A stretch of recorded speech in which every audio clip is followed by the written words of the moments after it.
My name is Sarah Harper, and I had just returned from a 2 week business trip in Seattle. The flight had been delayed 3 hours, my suitcase had a broken wheel that squeaked with every step, and all I wanted was to collapse into my bed and sleep for 12 straight hours. The moment I stepped inside my parents' house, the air felt different. Wrong. The living room was too quiet. The hallway light, the one my mother always left on for me, was off. I dragged my suitcase across the hardwood floor, the broken wheel screeching in the silence like a warning siren I should have heeded. I walked down the hallway toward my bedroom, my hand already reaching for the doorknob when I froze. My stomach dropped. The area around the lock was scratched. Deep, angry gouges in the wood where someone had forced it open with something metal. The door frame was splintered near the latch. Paint chips littered the carpet like evidence at a crime scene. That familiar, spine-chilling feeling washed over me, the same sensation I'd felt 1,000 times growing up. The feeling of violation, of helplessness, of knowing exactly who was responsible and knowing that nobody would believe me. Because Alex had been doing this since we were kids. My mind shot back through the years like flipping through a photo album of trauma. I was 7 years old and Alex was 5. I'd saved my allowance for 3 months to buy a jewelry box that played Claire de Lune when you opened it. I loved that music box more than anything I owned. One afternoon, I came home from school to find it shattered on my bedroom floor. The tiny ballerina snapped in half. The mechanism that played the music crushed beyond repair. Alex stood in the doorway, his face blank. "It fell," he said. I knew better. The jewelry box had been on my dresser, pushed against the wall. It couldn't have just fallen. When I tried to tell my parents, Alex's face crumpled. Tears poured down his cheeks. He wailed that I was being mean to him, that I always blamed him for everything, that it wasn't fair. My father looked at me with disappointment. "He's younger, Sarah. These things happen. Don't be so dramatic. I was sent to my room without dinner for making your brother cry." The pattern continued. When I was 10, Alex destroyed my science fair project, 3 weeks of work, the night before it was due. He claimed he'd been trying to help, and it was an accident. I got a failing grade, and he got ice cream. When I was 13, he went through my diary, read my most private thoughts, and shared them with his friends at school. For months afterward, boys would snicker and whisper things from those pages as I walked past. When I confronted Alex, he laughed and told me I should have hidden it better. My mother said I was overreacting and that siblings tease each other. When I was 15, he stole $60 from my wallet, money I'd earned from babysitting to buy a dress for the homecoming dance. He bought video games with it. My parents saw the new games and didn't question where he got the money. When I told them what happened, they said I must have miscounted, that I probably spent it and forgot. The lesson Alex learned was crystal clear. As long as he cried first, as long as he played the victim, I would be the villain. And our parents would always take his side. I learned a different lesson. I was alone. After I graduated from college, I moved back home temporarily while I saved money for my own place. I told myself it would only be 6 months, maybe a year. I was 24 years old and I was still afraid of my younger brother. That realization made me sick. So I fought back the only way I knew how. I took precautions. I changed the lock on my bedroom door to a heavy-duty deadbolt, the kind you'd put on an exterior door. I didn't ask permission, I just did it one Saturday afternoon while my parents were out and Alex was at a friend's house. The hardware store clerk had given me an odd look when I bought it. "Renovating?" he'd asked. "Something like that," I'd replied.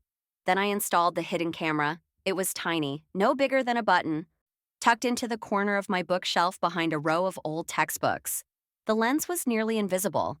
It recorded continuously to a cloud storage account that only I could access. My room became a fortress. For the first time in my life, I felt safe sleeping under my parents' roof. Alex noticed, of course. He tried my door a few times those first weeks, jiggling the handle at odd hours. 11 p.m., 2 a.m., early morning before dawn. The lock held. Each time, I'd watch the doorknob turn on my phone through the camera's live feed. My heart racing, grateful for that deadbolt. He never said anything about it. Neither did my parents. We all pretended everything was normal at family dinners, passing the salt and asking about each other's days while this silent war raged beneath the surface. Now, standing in front of my forced open door, I felt that hard-won safety shatter. I pushed the door open slowly. Everything looked mostly normal. My bed was made, my desk organized, my closet closed. But I could feel it. Someone had been in here. Someone had touched my things. I went straight to my closet and pulled out the shoebox from the top shelf. Inside should have been the small personal safe where I kept my most important documents and the cash I'd been saving for my apartment deposit and first month's rent. The safe was there, but it was open, empty, $4,700. Gone. My hands shook as I reached for my phone to check the camera footage. The app showed me that the camera had been manually shut off 4 days ago, the day after I'd left for Seattle. Whoever did this knew the camera was there and knew how to disable it. Only one person would dare. Only one person knew me well enough to know I'd have a camera. Only one person had spent his entire life learning how to invade my space and get away with it. Alex, I whispered to the empty room. What did you do now? I found Alex in the basement, playing video games on the enormous TV our parents had bought him for his last birthday. The sound of gunfire and explosions filled the room. He didn't look up when I came down the stairs. Alex, I said, my voice carefully controlled. I need to talk to you. He paused his game with an exaggerated sigh and turned to look at me, his face arranged in an expression of annoyed innocence. What? Someone broke into my room while I was gone. So? Someone took a large amount of money from my safe. He shrugged, his eyes already drifting back to the screen. That sucks, I guess. Why are you telling me? I took a slow breath, giving him one last chance. One final opportunity to do the right thing, to be honest, to act like an adult for once in his life. Alex, I know it was you. If you tell me the truth right now, if you give the money back, we can handle this between us. I won't get Mom and Dad involved. I won't call the police. Just be honest with me. Please. He looked at me then, really looked at me, and I saw something flicker across his face. For just a second, I thought maybe he would actually confess. Then he smirked. Why would I want anything from you? He said, his voice dripping with contempt. You're paranoid, Sarah. You've always been paranoid. Maybe you spent the money and forgot. Maybe you never had it in the first place. Or maybe you're just making this up because you like to make me look bad. The casual cruelty of it took my breath away. Not because it was new, but because after all these years, it still hurt. I'm giving you a chance to make this right, I said quietly. I don't need to make anything right because I didn't do anything. He turned back to his game, dismissing me. Close the door on your way out. You're letting the cold air in. I found my parents in the kitchen. My mother was preparing dinner. Pot roast, the smell that usually meant comfort and home. My father sat at the table reading the newspaper, his reading glasses perched on his nose. They both looked up when I entered, and my mother smiled. Sarah, I didn't hear you come in. How was Seattle? Someone broke into my room, I said without preamble. Forced the lock open. Stole almost $5,000 from my safe. The smile vanished from my mother's face. My father set down his newspaper. What? My mother said. When? Did you call the police? It happened while I was gone, and I know who. It was Alex, my father interrupted, his voice hard. That's what you're going to say, isn't it? That your brother stole from you. The money is gone, Dad. My lock was forced open. The camera. Stop. My mother held up her hand, her face flushing red. Stop right there. I am so tired of you accusing your brother of every little thing that goes wrong. Every little thing? I stared at her. This is almost $5,000. This is breaking and entering. You're always picking on him. My mother's voice rose. Ever since you were children, you've blamed Alex for everything. You've never given him a chance. You've always been jealous of him. Jealous? The word came out as a bitter laugh.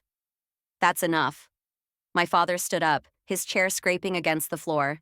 Your brother would never steal from you. He has everything he needs. We make sure of that. If your money is missing, maybe you misplaced it. Maybe you spent it. But I will not have you standing in my kitchen, in my house, making accusations against your brother. On cue, because of course it was on cue. Alex appeared in the doorway. His eyes were red-rimmed, tears streaming down his face. His voice cracked when he spoke.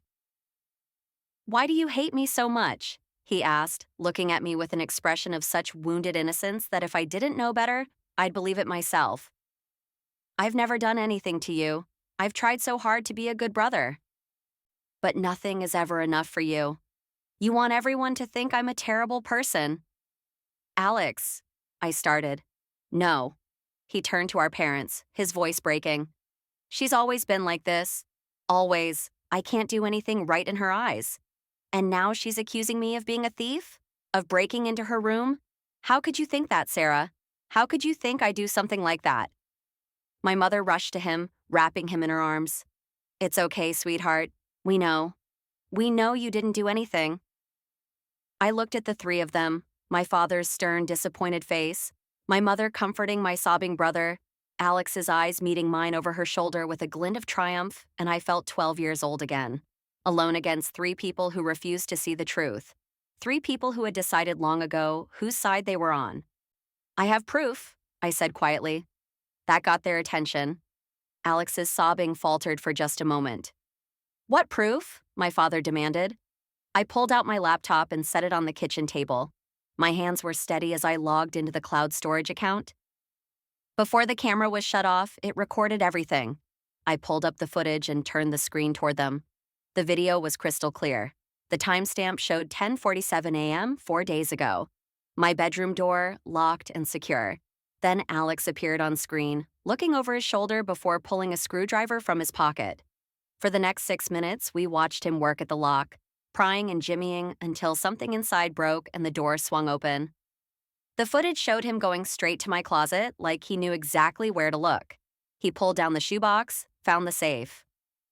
It took him 3 tries to guess the combination. He tried his birthday first, then my parents' anniversary, then my birthday. It opened on my birthday. We watched him count the money. We watched him stuff it into his pockets, his backpack.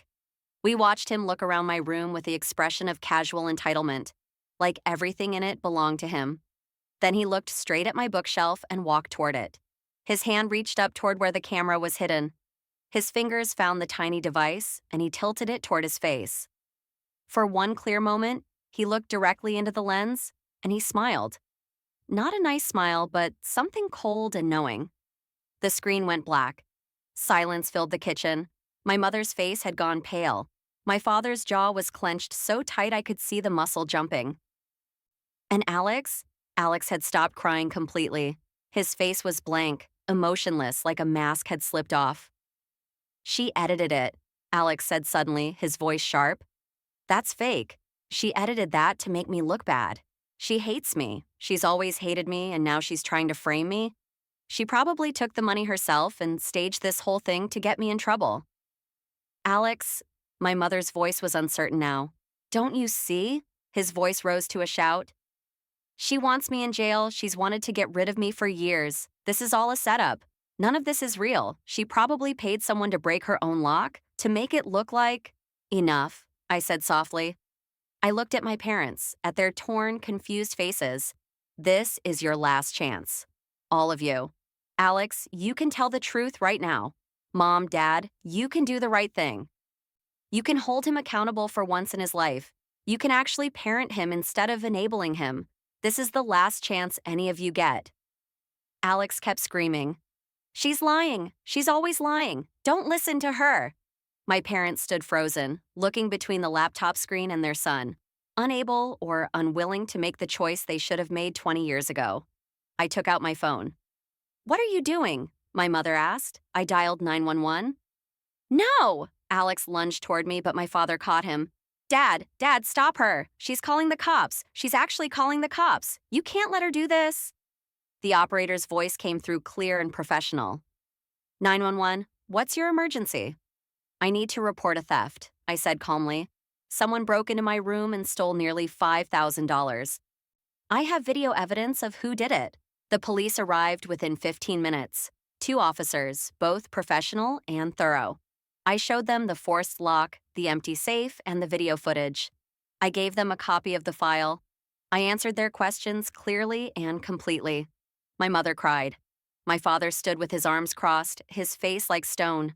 And Alex. Alex alternated between shouting that I was framing him and sobbing that he was sorry, that he'd pay it back, that he didn't know what he was thinking. The officers exchanged a glance. They'd clearly seen this before. Mr. Harper, the older officer said to Alex, "You're going to need to come with us." "No!" My mother grabbed Alex's arm. "He's not going anywhere. This is a family matter. We'll handle this ourselves. Tell them, Sarah. Tell them you don't want to press charges." I looked at her, at this woman who had raised me, who had kissed my scraped knees and packed my school lunches and taught me how to braid my hair.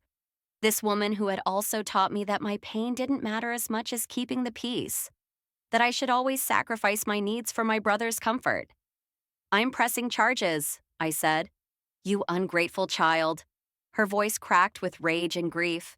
"After everything we've done for you, we gave you a home, we put you through college, we've supported you your entire life, and this is how you repay us? By trying to send your brother to jail?" "We should have never raised you," my father said, his voice cold and final. "We should have known you'd turn on your own family." Those words should have hurt more than they did. Maybe I'd finally run out of the capacity to be wounded by them.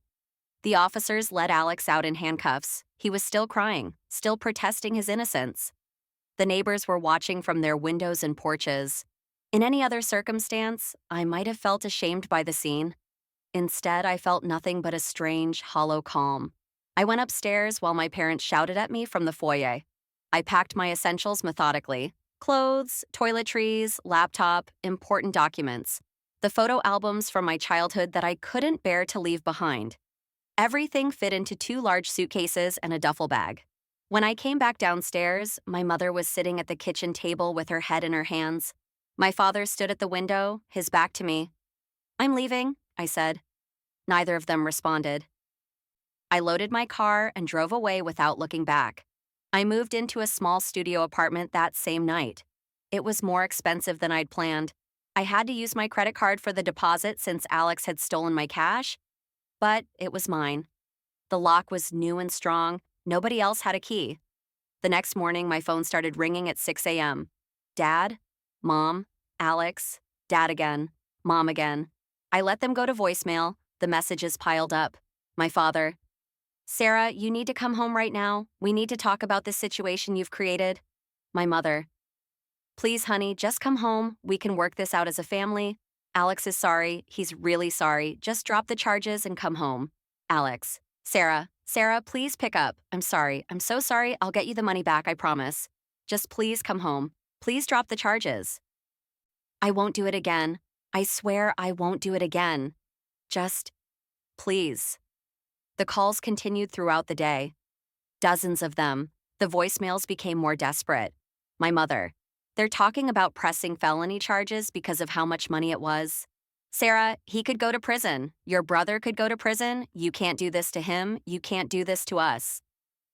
My father: "You're tearing this family apart. Is that what you want? Is that what makes you happy? Destroying your brother's life?" Alex, his voice breaking: "I didn't mean to hurt you. I never meant to hurt you. Please, Sarah, please. He's your brother. Family is supposed to forgive each other. Isn't that what family does?"